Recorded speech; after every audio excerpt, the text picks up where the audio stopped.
Jai Shri Ram. We are now looking into the Ashramavasika parva, the 15th chapter of the Mahabharata. The sub parvas are Ashramavasa parva and Putra Darshana parva.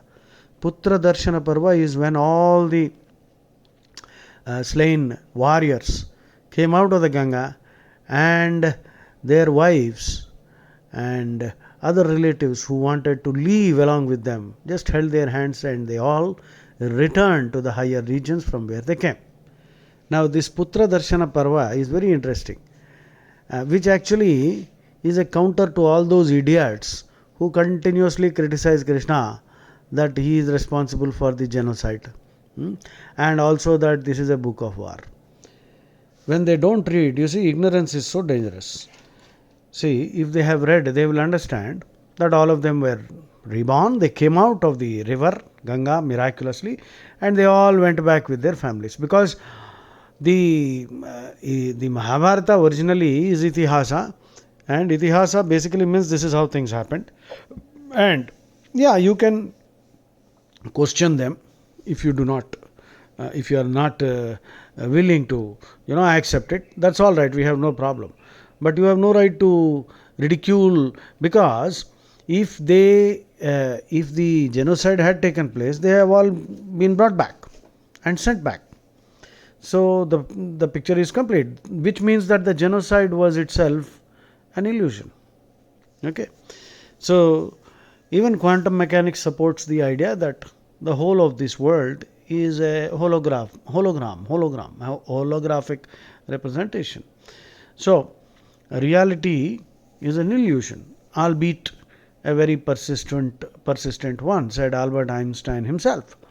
So here this Putra Darshana Parva is so amazing, isn't it? All the dead warriors came back and they spent the whole night, they were all sitting and discussing, chatting, and then they all went back, because they are all enlightened Jivatmas who are actually exalted in the sense that they were enjoying their existence in the heavenly regions because they have accumulated a lot of punya.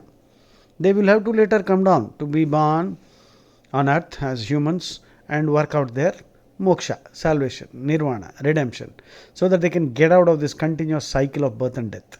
Even the devas, whom you can call, you use the word gods, right? There's only one God anyway. So all the devas are like you and me, jivatmas, who have earned great merit. In English, there is no equivalent for punyam because the concept doesn't exist. When the concept doesn't exist in a religion or culture, obviously you will not have any word for it. There is sin, yes, pap. This is there because that's what they do all the time. And the whole concept of sin itself is ridiculously irrational, which is simply Adam and Eve disobeying God and eating the fruit of knowledge, which is again senseless. If there is a fruit of the tree of knowledge, I think everyone should eat it, because the whole problem of humanity is ignorance. And if there is a wonderful fruit by eating which you can get rid of your ignorance, I think everyone should be recommended to have one or more than one or two helpings actually, because there is such a lot of ignorance. I think you need to have a whole bunch of knowledge fruits, isn't it? So now Ashramavasika Parva. 15 years after the war, Dhritarashtra wanted to leave the city. He wanted to go to the forest. Yudhishthira did not agree. Vedavyasa convinced him. So this is how it went on. And all the Dhritarashtra wanted Duryodhana to give him some money because he wanted to perform rituals for all the departed warriors. Bhima disagreed. Bhima said, we don't have to spend money for cruel people, wicked people, evil personified like Duryodhana and all his brothers. Arjuna did not agree, and finally Bhima was silenced. Bhima said, okay, go ahead, but that's my opinion. So this is the greatness of Bhima. See, at least you have to register your opinion. Let them all go to the ditch, but it's all right. We must have the courage to express our opinion. Agree to disagree agreeably. Okay, which is unfortunately not happening in our parliament or assemblies. We find politicians indulging in recriminatory exchanges which are laced with expletives, which is very, very sad, in fact. In fact, in the Manusmriti, Manu says, and by the way, the original Manusmriti is available with Arya Samaj. There are 60 fake Manusmritis floating around in the market, which are all heavily interpolated by the apologists of the desert cults, whose job is to generate atrocity literature, malign Sanatana Dharma. So, read the original. Okay. Manu is the Manasaputra of Brahma, mind born. Okay. So, Manusmriti, anyway, for your information, was never the constitution of the nation. Even if you have some serious objections, which you should not have if you read the original. So, Manu says, Sabham va na praveshtavyam vaktavyam va samanjasam. Sabham va na praveshtavyam vaktavyam va samanjasam abhruvan vibhruvan va api naro bhavati kilbishi. This shloka is written on in the old parliament on the dome of near the second lift. What does this mean? It simply means do not enter this august assembly, and if you do, place your honest opinion fearlessly. Speak the truth. Speak the truth fearlessly. And if you speak the untruth, or if you remain silent, knowing the truth fully well, you would have committed sin. Again, the word sin, because in English there is no word papa. So, this is the credo. This is such a lofty philosophical standard. But how many elected representatives read this and understand this? Often you find they are trading lies. They are trading in lies. They are liars dealing in lies. And the others are like Bhishmacharyas. While a crime, the crime of trading lies is going on. Faulty policies are fabricated. Bad laws are not rebutted. Then what is the use of having all the intelligence? And these intelligent people sitting in the parliament are like Bhishmacharyas, Dronacharyas, Kripacharyas, very learned people who are actually criminals. And they are the worst criminals, worse than the petty criminals who indulge in, petty crime. Right? And this is actually the worst kind of felony actually. Even a murderer is perhaps only killing one. These people are killing entire societies. So they will rot in eternal hell. That much is guaranteed. So be careful. If you want to be an elected representative, an MP or MLA, remember what Manu Smith. Sabham va na praveshtavyam vaktavyam va samanjasam abhruvan vibhruvan va api naro bhavati kilbisham means papam, sin, if you want it that way. So these are the lofty values in Manusmriti. Read the original and stop talking rubbish, and don't listen to those scoundrels who are criticizing Manu. Let them try burning the holy books of the desert cults and then see what happens. Those books are full of lechery, butchery, treachery. Read them. Don't take my word. Read them. Okay. Now let us proceed further. So Bhima just expressed his opinion. We said, fine, if you want to give, but I am totally opposed to it. Anyway, they tried to convince Bhima, said, sorry, I am not convinced with all this, I am very clear. So this is Bhima, you see, be like Bhima. Be clear. Even if the others want to do something, well, let them do it. If they have their own rationality, fine. Here again, you see, Dhritarashtra was not indulging in any crime. He was only conducting some rituals for his evil sons. It's all right. Some money is being wasted, but a holy crime is not being committed like in the other unholy holy books.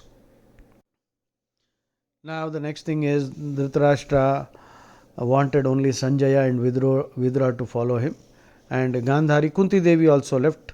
Pandavas didn't want her to go, but she explained, listen, Dhritarashtra and Gandhari are like my father-in-law and mother-in-law, you see, and I have to serve them. I will also undertake tapasya and undertake moksha sadhana, and I will also serve Dhritarashtra and Gandhari, who are like my father-in-law and mother-in-law. Here the values of Sanatana Dharma can be understood. See, Dhritarashtra was Kunti's husband's elder brother. Now the husband's elder brother is as venerated as the father-in-law, and the husband's elder brother's wife is as venerated as the mother-in-law. So Kunti Devi, again you see, you will find in Mahabharata, Ramayana, all these are exemplars who will tell you how to maintain relationships, what are the values to follow in a family. So Pandavas were very unhappy, but then they kept quiet. So all of them went away. And Narada visited the Pandavas, and he told them that they will be there in the forest for 3 years, and after that they will leave to the regions of Devagandharvas and Yakshas. They will attain moksha, don't worry. So Sahadeva wanted to see his mother, so they all went there. All the wives of the Kauravas also went there, and they camped at a distance because they didn't want to disturb the peace of the ashram there. Sanjaya was there because Sanjaya and Vidura also went along with Dhritarashtra. He introduced Pandavas, Draupadi, Subhadra, and the other wives of Arjuna and wives of all the Kauravas to all the rishis, and so all pleasantries were exchanged. And Yudhishthira inquired about Vidura, and Dhritarashtra said Vidura has gone away, he has gone to some other place far from here, and he is undertaking his own tapasya. So Yudhishthira wanted to go and meet Vidura. So Yudhishthira went, trying to find out about Vidura, and he found him at a particular place, and Yudhishthira could see Vidura, and when he saw Vidura, Vidura did not utter a word. Vidura was standing near a tree and under a tree, and Yudhishthira had a surreal experience. Yudhishthira was quiet and Vidura was also quiet, and suddenly a light came out from the body of Vidura and entered into the body of Yudhishthira, and the body of Vidura fell down. Yudhishthira felt invigorated, healthier, because Yudhishthira and Vidura were both Amshavataras of Dharmadeva. Many people mistakenly think that they were Amshavataras of Yama. No, it is Dharmadeva. Dharmadevata is a mind-born son of Brahma. Okay, Yama is the eldest son of Surya. So if you go into the Puranas, so it is not Yama. Yudhishthira was not Yama. He is a part incarnation of Dharmadevata. So Vidura, before he left his body, his soul merged into Yudhishthira, and Yudhishthira became much more calmer, wiser, and he was able to later on rule with more equanimity. And remember, Yudhishthira ruled for 36 years after the war. So Yudhishthira wanted to perform the last rites of Vidura, but Akashvani said, no, there is no need. Vidura should not be cremated.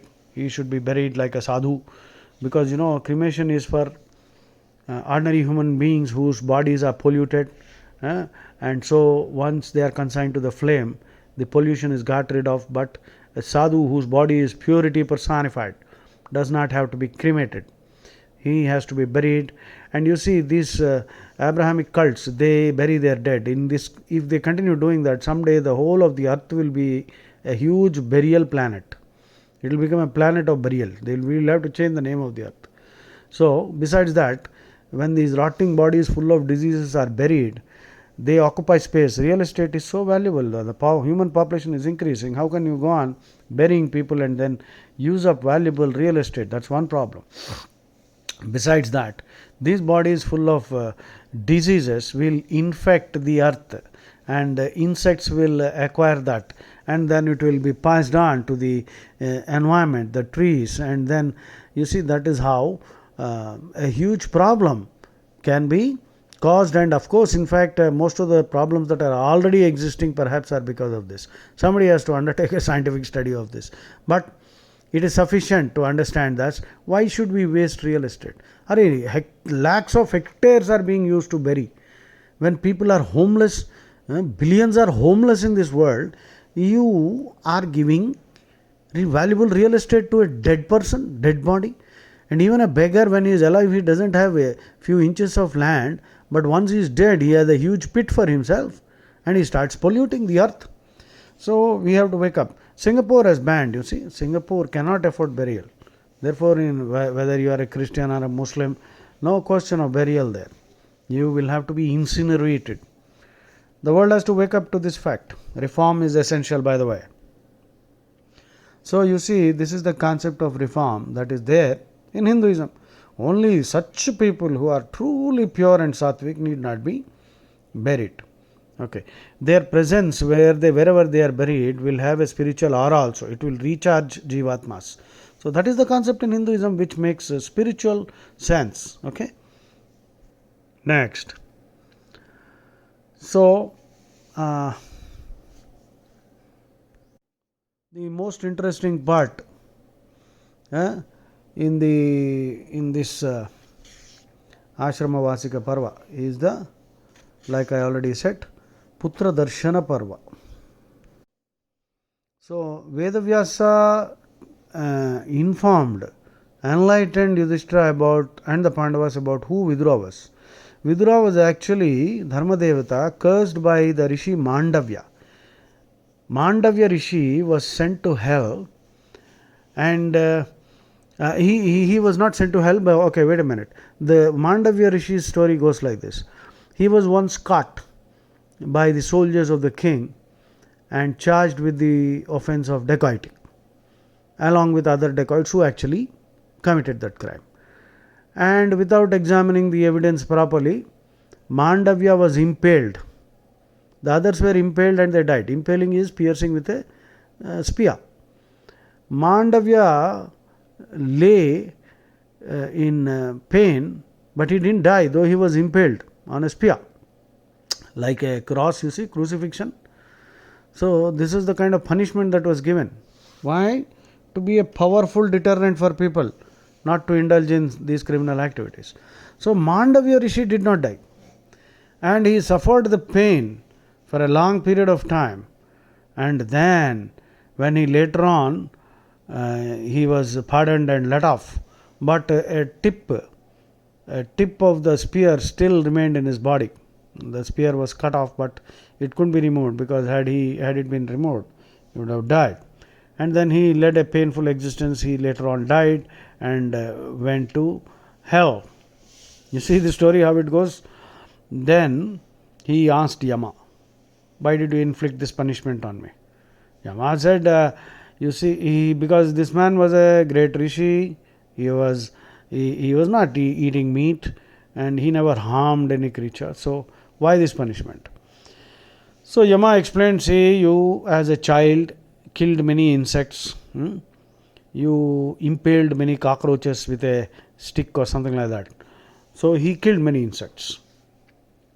Then Mandavya gave him a solid tongue lashing. He gave him a lecture on dharma. He said, a child who is less than 14 years of age, a child has no understanding of what is dharma and adharma. So in his innocence, if a child commits such an act, in all your wisdom, do you think that child deserves to be sent to hell? Because of your misunderstanding of what is dharma, you have subjected me to this torture. You will now be born as a human. I curse you to be born as a human and suffer the agony that I have undergone." So this is Mandavya Rishi's curse on Dharma Devata. So therefore, you see, even today we have, horrible rapes are being conducted, and you know that Delhi rape case, one of the fellows was less than just a few months below 18, Interestingly, he belonged to the desert cult. So this fellow was pardoned and let off and was allowed to continue his life somewhere else. He was given many amenities also. Now this is stupidity. This is a crime. See, Mandava Rishi then instituted a custom that children who are roughly around 12 to 14 years, if they commit, let us say, an act which amounts to a crime, they cannot be punished for it. That makes some sense, isn't it? It makes a lot of sense. But raping after the age of 14, and that too near 18, when that fellow is almost a full adult, that is why the law is an ass. The law is always called an ass. The law is called an ass. You see, the law is an ass. It will let hornets go scot free, but it will catch flies. Hornets are big wasps, That is, the big criminals are sitting happily in the legislature, they go scot free, while petty fellows, they get caught. This is the problem. So Pandavas encamped there for 1 month, taking care of their of Dhritarashtra, Gandhari, Kunti. 1 month they were there, and afterwards they left. And the next thing was Vedavyasa came. He met Dhritarashtra and Gandhari and inquired about how their moksha sadhana was going on. Gandhari reported that there is no moksha sadhana. This fellow is always weeping. Dhritarashtra was continuously weeping for his dead children. And she also confessed that she is also disturbed. Only Kunti was really pursuing her sadhana, but she also expressed her agony about her departed son Karna. So, noticing that these old people were still very distraught, Vedavyasa promised them that on that night he will bring back all their departed sons and grandsons and heroes and relatives, all of them, so that they can spend happily some time and get rid of their agony, their angst. He also conferred sight on Dhritarashtra and Gandhari. So Vedavyasa wanted all of them to come to the banks of Ganga by evening, and they all sat there waiting for sunset. And after sunset, at an appointed hour, Vedavyasa entered Ganga, and he was doing meditation, dhyana. And as promised by him, see, Vedavyasa is a part incarnation of Sri Mahavishnu. So all the warriors came out from Ganga one by one, and they were all wearing the same dress which they wore when they went to the battlefield. So Bhishma, Drona, Viratraj, Drupada, Abhimanyu, Ghatotkacha, Karna, Duryodhana, Dushyasana, Shakuni, Bhagadatta, Jarasandha, Bhurisrava, Shalya, Shala, Drishtaketu, Shikhandi, Drishtadhyumna, Bhalika, Somadatta, Chekitana, Kashiraja, all of them, they came out. Vikarna, so many Kauravas. And it was an unbelievable phantasmagoria. Now, can you see? It is like a Vishwarupam. Actually, this scene is compared by Vedavyasa himself to the Vishwarupam of Sri Krishna. Remember, Krishna displayed his Vishwarupam 3 times. And which were the 3 times? The first one was in the assembly of the Kauravas, which Dhritarashtra, Bhishma, Drona, Vidura could see. The others could not see. They fell down dazed. And the second time was to Arjuna, when he delivered the Bhagavad Gita, the 11th chapter, Vishwarupa Sandarshana Yoga. And the third time was to Uttanka Mahamuni after the war. When Krishna was going, his friend Uttanka Mahamuni, I think I told you that incident earlier. So, here, this is almost like Vishwarupa's Sandarshana. Vishwarupa Sandarshana Yoga of Sri Krishna is again displayed here. That is what Vyasa also says. This is akin to Vishwarupa Darshana. So, all of them came out and people were flabbergasted. The interesting thing is, all these warriors came out along with their chariots, their emblems, their weapons, their horses, and they met their relatives, wives, and all of them. And Pandavas also embraced Karna. There was no enmity. eh? And Abhimanyu, Arjuna was so happy to see Abhimanyu. All of them spent the whole night discussing, chatting.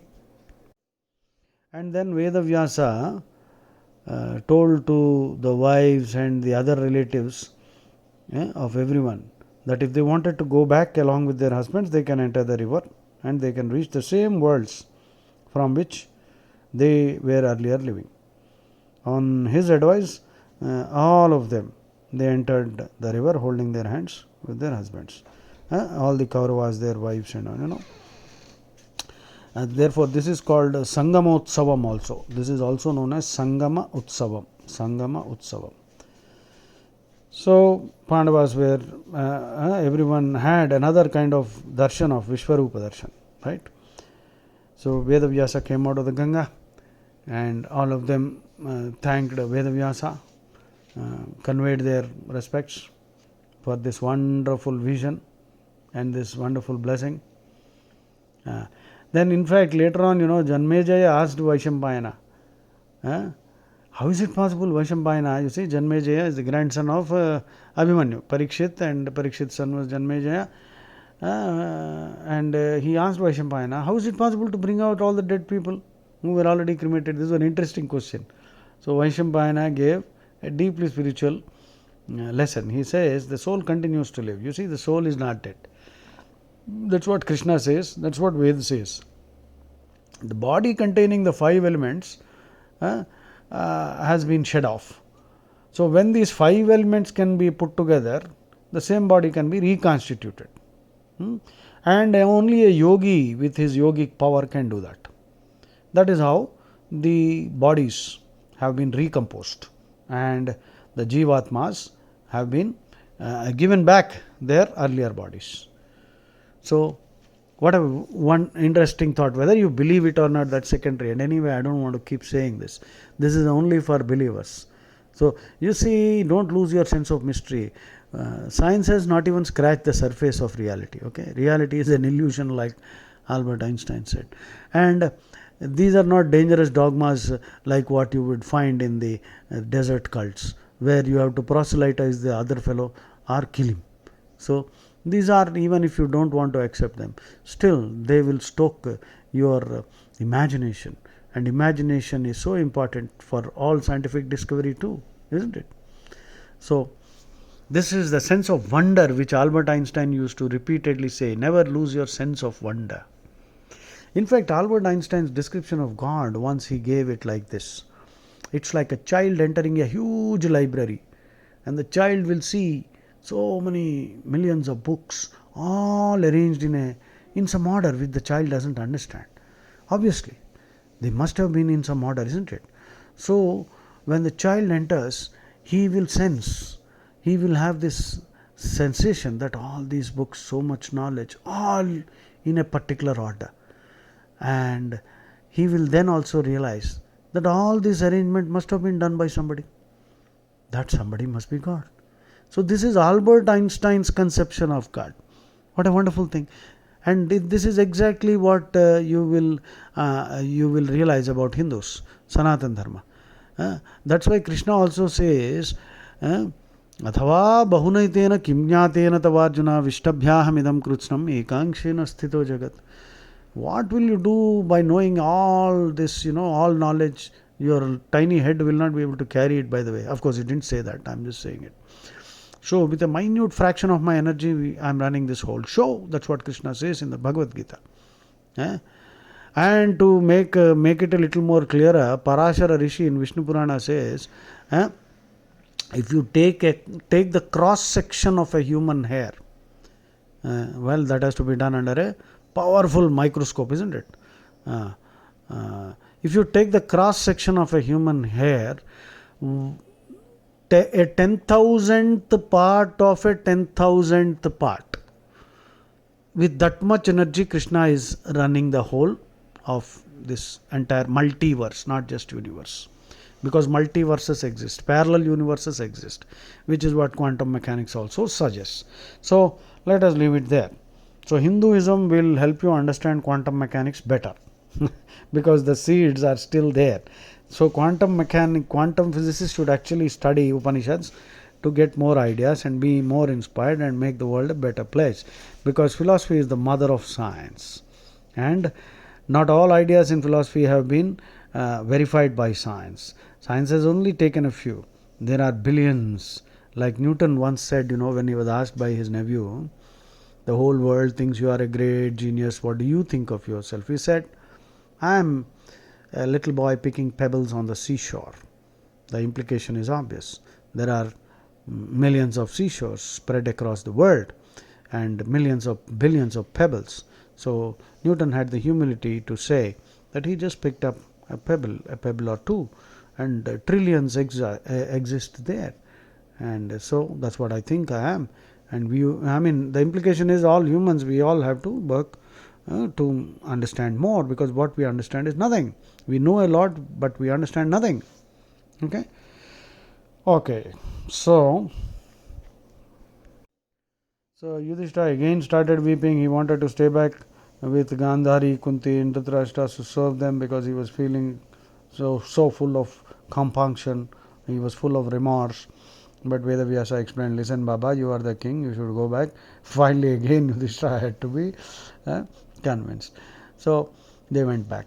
And 3 years later, Narada Rishi came and informed them that Dhritarashtra and Gandhari entered the Yogagni. There was a forest fire, that is the news for the general people. Yogagni, you see, like Daksha Yajna also, Devi created Yogagni. It's not that she jumped into the physical fire. So Yogagni is innate. So Dhritarashtra, Gandhari and Kunti left their bodies. The general people believe that they were caught up in a forest fire. No, it's not a forest fire. So it is Yogagni. So this was after 18 years. Gandhari left their bodies after 18 years, and Yudhishthira and his brothers were they conducted all the rites and all that. So Yudhishthira and Pandavas they ruled for another 18 years after the death of Dhritarashtra, Gandhari and Kunti. So this is where the Ashramavasika parva ends, and we will pick up in the next one, the 16th chapter, which is the Mausala parva. Jai Shri Ram. Please give me your feedback and comments and suggestions so that I can improve this. This is an attempt. If you don't have time to read books on Mahabharata, at least listen to this, because most of the other stories which I am not mentioning here, you already know them. Jai Shri Ram.